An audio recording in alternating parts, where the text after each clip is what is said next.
works for me now, name's Melody. Yeah, that's what I've been talking knows everything about the Monkees. Oh, really? I think she watched every minute of every episode. Yeah, I have both DVD box sets, and your commentary is great on there. Oh yeah, my commentary. Yeah, back in Good 02. Lord, I didn't remember it till you just said. Yeah, good stuff.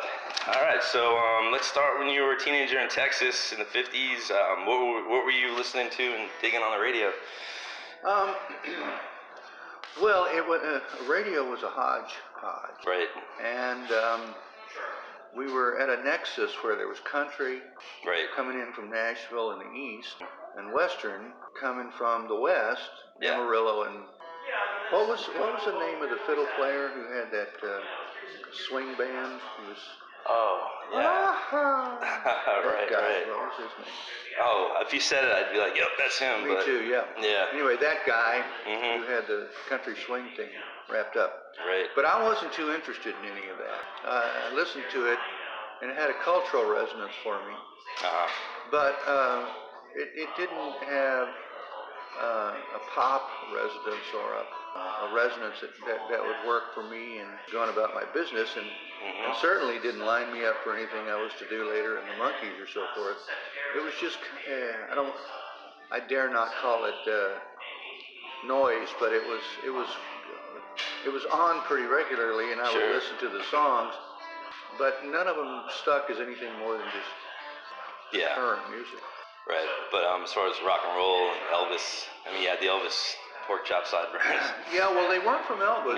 They were I just sort of dreamt them up, I thought. You also got into folk at an early age and started writing songs in Texas, and then you packed up your songs and my pregnant wife. Right. Yeah, I heard about that. Yeah. You arrived in LA, it was around 62, and got to the folk circuit there, and you were playing in a band as well. And I was just curious how the LA scene was like before the whole Sunset Strip whiskey days, like back in '62. Like, was it mostly folk and beatniks and less rock and roll, or like when you first got there? Well, one could say folk and beat. It wasn't really true. Oh, okay. That was more of the province and of San Francisco, and that's where the whole Allen Ginsberg, Kerouac, right, City Lights and so forth. Yeah.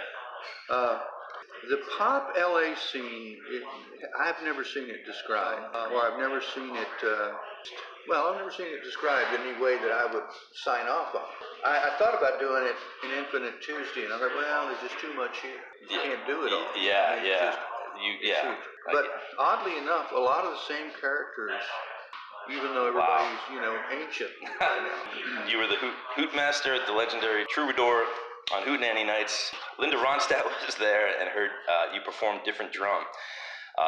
And then she ended up having her first hit with it. So that was like basically a breeding ground, that the Troubadour, like Neil Young was there. And any stories about Neil Young?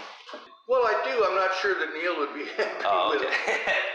I mean, I remember sitting out on the curb behind the troupe, and I was playing a harmonica hung from a hanger on my neck, a la Dylan. Okay. And Lennon was working out pretty well for me. And he said, "Can you show me how to do this?" I said, "It's dead simple. Blow is 1, suck is 4. Wow. So you can do that." But and he just said, "It sounds incredible." I said, "Well, it's an ancient blues trick. Those guys who played all those wonderful blues songs back in the 30s, 40s, and 50s, they all had some sort of harp player in the wings." I love the way it sounded, but I never got to play it well enough so that I did take it out, much to my dismay. I remember my mother went to see Bob Dylan. I said, "You did? How was the crowd? How were you in that crowd?" She said, "Well, it was hard for me to understand him." I said, "Well, he is a little hard to understand any way you go." And I think he thinks he can play the harmonica. I said, "Is that your way of saying he can't play the harmonica?" "Well, I didn't like it." And I said, "Well, you're not alone with that. His harmonica playing gets a lot of criticism, but not from me. I loved it. I thought it was soulful and cool and sounded like Slim Harpo, to me." Right. But I was stuck on the guitar from the minute I started playing the guitar. Yeah, and the songs, like, you found it easy to write in the song pretty quick. Well, it's a great question. I've never been asked about.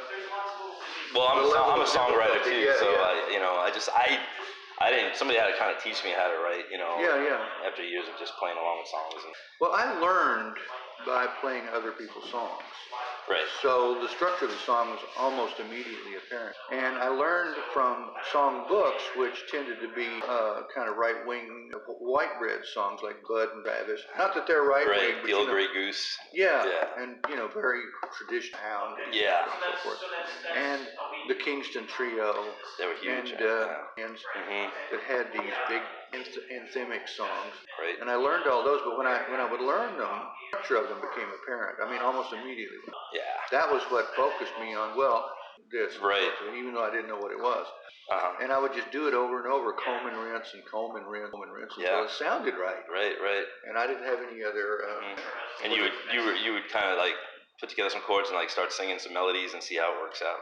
Yeah, I mean, as I recall, a lot of it just downstroke, and I would just became a song after a while. Yeah. But you had to sit there and bang it for a little bit for it to turn into a song. Sure. But that's basically there was no real take. Okay. So when you got to LA, it seems that you were on a roll, getting your songs published, recording contracts, TV appearances. Sounds like great days. And then the Monkees happened in just a short time, really, like 2.5 years, I'd say.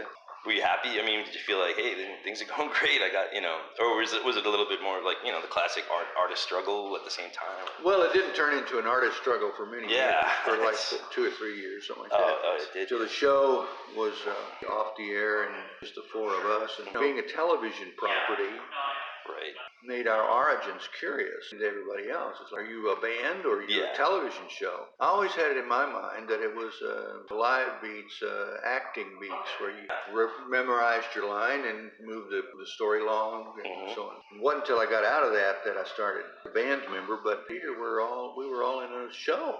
Yeah. And they weren't really the people that I loved to work with were the blues and Bo Diddley, was your man. Yeah. But you were hired for the Monkees as a musician and a songwriter too. They wanted somebody that could bring music to the show. Well, that was the way the ad was, and it was when you got to talk to the producers, you realized that they had an idea of being an amalgam, which included the ability to play, sing, and perform, and which you were great at. Well, I didn't know anything about it at all. I was staggering around the set. Where do I stand? Right. You said it was like holding on to a tiger and taking off kind of thing. But then, and you didn't really know what they were getting at with all the crazy costume changes at first. Like, they didn't really explain it. And then you saw it, and you were like, hey, this is pretty cool. Yeah. Well, when I saw it the first time, I saw the footage set to Papa Jean's Blues, which was a song I had written, and I turned to my wife and I said, meaning the show. Yeah. Because I could see the marriage of images and music, the word electrifying it was. Yeah. It was his producer and director and writers and so forth. They pushed, no, do that. So I didn't know what they were talking about, do it. I do now. Great. Did they give you some leeway to improvise? They took some time to give us some very basic improvisation. Was a graduate of, he might have come out of Second City, I don't know. Oh, wow. I can't remember. He's worth a little work. He was Bill Frawley's son, so he's sort of Hollywood royalty, but he was very talented. I liked him quite a bit. None of us socialized to speak of, but I really liked him. And I looked to him to get me out of a jam if I was there, improvisation. I just want to say the scene with you and Frank Zappa, you traded identities, this comedy gold, and it's like up there on the cool scale, like just incredible. Were you listening to Frank at that time? I was not. I was aware of him because his presence in LA was big. Yeah. Popping up regularly on the late night shows. Steve Allen and Johnny Carson and a couple of other lesser knowns, I don't know. But he was always on those shows. So when the producers of the Monkees said, we're going to devote a show to people that you like and want to have on. Well, no, I don't want to come be a member of the Monkees show, but I'll come on if I can play. And I thought, oh, wow. That's a hard curve. Yeah. So I said, well, pitch the ball back to him. I said, all right, you can play me if I can play you. Yeah. And there was long silence at that point. And I said, fair, turnabout's fair play. He said, okay, done. I'll get whatever I need, and I'll send you a hat, and you can get some guitar to tie him in. And we can go. That must have been a lot of fun. That was how it was born. Yeah, that's great. Okay, and then, got to mention the Beatles and how they were big fans of the shows. John Lennon described it as the Marx Brothers meets rock and roll. Did they like the music that was going on too? Well, they never said. Oh, okay. But, you know, guys who write songs like that tend to be pretty picky. Yeah. And they never said, you really need to get some good writers in there. It was always familial and friendly. That's great. You spent some quality time with John. I was just wondering if you ever picked with him at all. Yeah, but to no particular end. We were just making. Yeah, that's great. From what I can see, the Monkees and the Stones are the only other bands that came close to the hysteria that was Beatlemania when you were on tour. Was it similar to Beatlemania in that you were locked in your hotel rooms and you couldn't go out on the streets? Well, it was, and it wasn't because John and the other boys had learned to manage that. People, you know, what happens when you get approbation, they don't rush at you. They part way. They open the doors, stand back from you because you are the royalty of their times. Yeah. And the Beatles had that about them as I ever saw, and they're such that they were just lovable. I loved hanging out with them when they were together. I loved hanging out with John. He was on super witty guys, like you said. Yeah, it was just great to frame of mind and that company of people. Yeah, incredible. And then Mickey got Jimi Hendrix on the tour. I have to bring him up, being in Seattle. Yeah. So you got to see him play night after night. It's just as great as TORK. Yeah. And he taught you how to play Purple Haze in the hotel room? Well, no, what he told me was that I was never going to play that. Oh, okay. Okay, and then I just want to mention Head. I'm a huge fan of Head. That takes place in Victor Mature's hair. You wrote the screenplay with Jack Nicholson and Ojai in a weed-fueled stream of consciousness.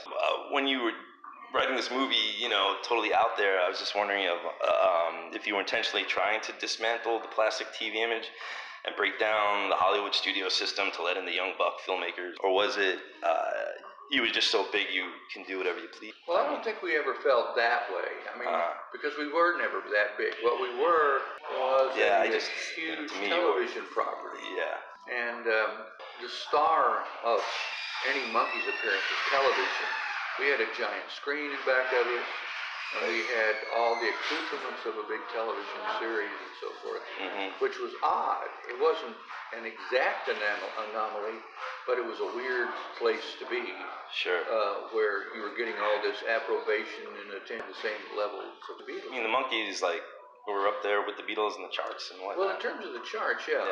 And when we decided to play our first album together, which was Headquarters. Yeah. After we were through with that album, Mickey said, "You can do the television show." Yeah, just the workload. The workload, yeah. I mean, you have to stay in the studio 12 or 15 hours a day, grind out a record. Yeah. And to stay in a television studio 15 to 18 hours a day. I mean, I spent a lot of time thinking about how you guys pulled that off. Well, we didn't almost pull it off. Yeah. But after it was over, we went, okay, that's enough. Right. Let's lease things out so other people. You sure did, yeah.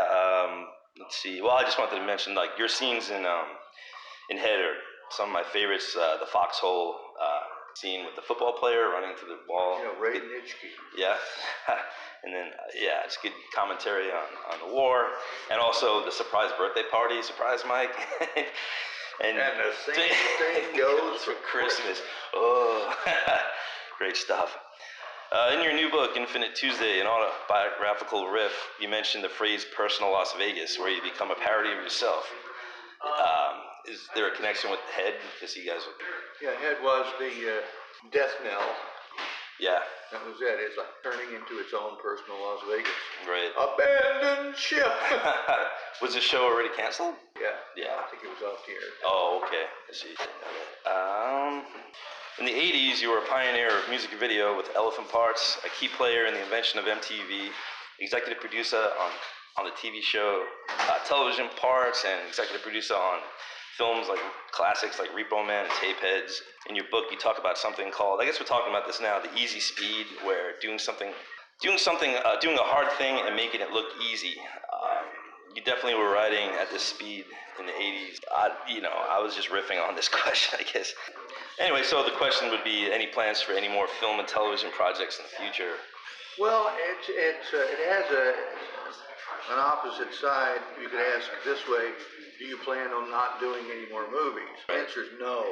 I don't plan on not doing them. I see, yeah. But I don't have any plans to do them. I did Repo Man. I was riding the Tiger, top of a pop bubble. But after it dawned on me, you have to surround yourself with KICKOFF. You can't just go out there and fart around and you're going to get by, because you're not. Right. And right now, I'm really farting around. I have a great, I travel places, I play places, I do what I want to do, and sure, I'd like to, but I did. So it's time to let that go and move on. Yeah, that's where I am. You've been playing out with the Monkees and the First National Band. It's great. And so, it's great to have you back in Seattle at the Neptune Theater. You'll be performing, and the hits just keep on coming in its entirety. An incredible country album. Did you tour with the First National Band in the early 70s? Well, it wasn't the First National Band that I tour with now. Sure. Well, Red Roads, obviously. I mean, Red's passed, and part of the band. But my two kids and a lot of their friends and so forth, you can create a First National Band in any, as long as you're not afraid of the altered sea trip or a high trip. Get to the edge and you realize a little bit like Castaneda from that mountain to this one. And it's when you're between the mountains that you're flying and you're thinking, this is cool. Yeah, right. But you pray at that point, please land on the other mountain so I don't hurt myself. And right now, incredible First National Band. Yeah, I missed that show. Did you see us? No, I said I wanted to. I was out of town. Yeah. The first call musicians that they are, not to mention their intellectual prowess and their capacity to understand and feed it back to me and play it back to me. Red and John and I were making it up as we went along, so we didn't quite get to know how to play the music. So I get to stand there and just sort of do the lyrics, and there's a choir, 6 voices. My sons both arrange. The chorale is just ode to joy when it starts up. It's like, good Christ. Love it. And great voices. Taking it to the next level, yeah. And then you have the reissues on colored vinyl. That's incredible. It's a lot easier than you and I think. It was a lot easier than I thought. I pondered it, and I thought, and Johnny Ware, anybody in the world, and I said almost without hesitation, Red Rose, do it. He's the band leader at Palomino. So why would he do it? And Johnny said, I'll go ask him. I said, well, then go do it, please, because I don't have the balls to do that. And he was doing stuff that was so far outside the box, and the box being his pedal steel, that I had gone down to the Palomino night after night after night, eating one of their dinners and watching the band play just to watch Red Rose. Sure. Wow. And Red played the instrument like no one until I met Pete Finney. And it was an array of subtleties, and everything was about like this. So there was no external boogie. Wow. There was no nothing, And yet these things would unfold like vapors from some fabulous chef's kitchen. What would happen was, how did he think of that? What's he doing? And he was a cosmic cat. He was just out there. One of the jokes that a steel player will tell you if he gets a chance is it's not out of tune until the bar stops moving. Which I thought was funny. Yeah. And Red. He was almost like a Jerry Garcia of the. And he was but he was a redneck. Yeah. Hard redneck, and he had muscle cars. And one time I was over at his house, and we were playing and everything. I would always hear, I wrote a little about Red's magic. He could throw, and we would all just get airborne. Just take off and find ourselves floating on some space as it created. Yeah, I've heard you mention that. And he was, when he would do that, he would have a twinkle in his eye. So I said, Red, let's talk about this twinkle in your eye when you're playing that stuff. Do you know what you're doing? He said, well, yeah. I said, well, but I mean, do you understand that you can off from all the conventions of years and years, hundreds of years of traditional music? He said, well, I can't play any of that stuff anyway. And I said, no, I know that, but I mean, are you aware that you're stepping outside the box? Yeah. So, I said, well, let me ask you a question. And he started smoking this conversation. That is relevant because what I'm about to tell you. He said, well, I've smoked it all my life. I guess it did. And it's like Dylan with the Beatles. Yeah, and almost exactly the way John described it. And he said, well, I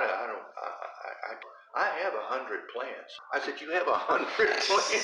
He said, what? Yeah, they're in my closet. So he opens his closet, probably about the size of that room there. Yeah. And then I'm sitting in there with the big lights and everything. I said, Christ almighty. He said, yeah, I sell it to the people around here. They all, right, he's a businessman. They all like it. And so I said, wow, that is incredible. That's amazing. He said, but I can't smoke it. I can't smoke flower because it burns my throat. Right. It makes me really cough. This was just before, it had become legal. Oh, okay. So, I can't remember the exact try this. He said, well, if I could find some way to ingest it without smoking it, I would. I said, have you thought about eating it? Oh, you can do that? I said, well, it's terrible, but certainly you've had a brownie. He said, yeah, Dad makes those every once in a while. That's a crazy high. Yeah, and he said, yeah. He said, that's good. I can do that. Yeah. I said, why don't you do some? He said, well, what would you mix it with? I said, I have no idea. I smoke a vape. I vape it. So back then? No, I do now. I wasn't smoking when it was illegal. Yeah. And not because necessarily it was illegal. I just space them in right now. Sure. And he said, yeah, well, let me. What would I eat it with if I don't like the brownies? I said, you can eat it with anything that's edible. You can eat it with anchovies, for that matter. Yeah. He said, no, you cannot. I said, well, just put it with whatever you like. He said, well, I like peanut butter. Will it work with peanut butter? Perfect. I said, perfect. And he said, well, I've got this. He pulls out a little pint jar of Jif out of his cupboard. Okay. And he pours a cup full of clean grass, stirs it with the other end of a wooden spoon. Right. And he says, like that. And by this time, it's chartreuse. Yeah. And he sticks it in there. And he said, oh, this is good. And 5 minutes later, he said, wow, this is really good. I said, well, let's play. Yeah. Let's play. And thus was born the first national band. Wow. Because he was saying, can I do this? I said, only do that. He was really just on for just knocking the barriers down. Yeah, and you saw that, he was already breaking the barriers when he was straight-laced playing. So you figured, and let's see what happens. Right, and that's the point of the story, which is you can go pick people to hang out with, but you got to pick cosmic, very high, very smart people who are turned on. Sure. And not everybody gets turned on by a smoke, but a lot of people get turned on. But you can tell when they're doing it. You can tell when they're doing it. Yeah. And I think pot and music is definitely a big connection there. Yeah, it seems to me they're joining us. Hey, come on. There they are. Hey man, we are so pissed. How are you doing? All good? All good? Yeah, definitely good to see you. Yeah, you too. This is John. Hey, I'm Ben. Hey, nice to meet you. Yeah. Ben Gibbard, I'm sorry. Right, you guys gonna be playing tomorrow night? I hope so. Yeah. Yeah, if you guys are middle something. Yeah, we're winding up here. I'll be in 5 minutes. Yeah. Cool. Well, that's an amazing story. And so you went on to have a great time recording with Red, 3 albums. Yeah, Red and I stayed together maybe another year or two after that. And then he died. Yeah. This is the only conversation I ever had. He said, are you going to do, now that Red's gone, what are you going to do? I said, I don't fucking know. Yeah. Have you got any ideas? He said, listen, I have dreams that can you ever get on the first plane out here. Nice. So he came out and we fired up, and I don't mean that smoke-wise, I mean fired up the instruments. Yeah. And suddenly I realized they all have this switch, all the steel players, that they can throw. It's not a dope switch, spatial, celestial, sidereal music that just comes out of the stars if you reach for it. Red epitomized, and I loved him to the last breath he took. Well, still do. Yeah. And he set something in that early. It's like the sound. Then he said to me, "Have you ever thought about going out and doing the duet? Have you thought about it? I would just give anything if I could do that. Would you be interested in going out with me? Just the two of us?" I said, "Sure. Let's get into rehearsal and see what we got. If we got something, then yeah. And if we don't, then no." Okay. Yeah. And I started to understand from working with Pete and Red, bought the guy that's got the 100-mile-an-hour fastball. Right. And he goes, whack! And you go, oh, wait a minute, I got to talk to that guy. Yeah. But that's what you need. You need that first whack. Right, where it slaps the catcher's glove so hard they almost fall down. So. Yeah. Something about that pedal steel. Yeah. In Nashville, there was a lot of just music all the time. You walk in these different bars and there's these lap steel. They were just going through my mind. But thanks so much for your time. And my pleasure. It's my pleasure to meet one of my idols from life. That's good to hear. It definitely. And I have a Gretsch Falcon It's my baby, and if you could sign it. Sure. You got it with you? Yeah, it's in my trunk. It's right out here. Yeah. Thanks. Bring it in. All right. Be happy to do that. Come on in the rehearsal room. Come back in. Yeah. Hey there.